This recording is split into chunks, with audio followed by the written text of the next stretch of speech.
শিক্ষক আৰু শিক্ষাৰ্থী এটা ধুনীয়া সম্পৰ্ক নহয়নে?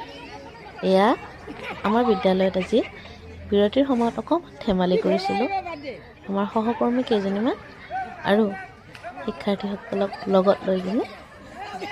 চাওকচোন, এনেকুৱা হয় কেতিয়াবা শিক্ষক শিক্ষয়িত্ৰীসকল ষ্টুডেণ্টৰ পিতৃ মাতৃ হিচাপেও দেখা দিবলগীয়া হয়, আনহাতে কেতিয়াবা বন্ধু বান্ধৱী হিচাপে। এইদৰে আমি সময়বোৰ পাৰ কৰোঁ। দিনটোৰ ব্যস্ততা ইয়াতেই আমাৰ, কাৰণ এইখিনিতে যে কত আনন্দ পোৱা যায় নহয় জানো?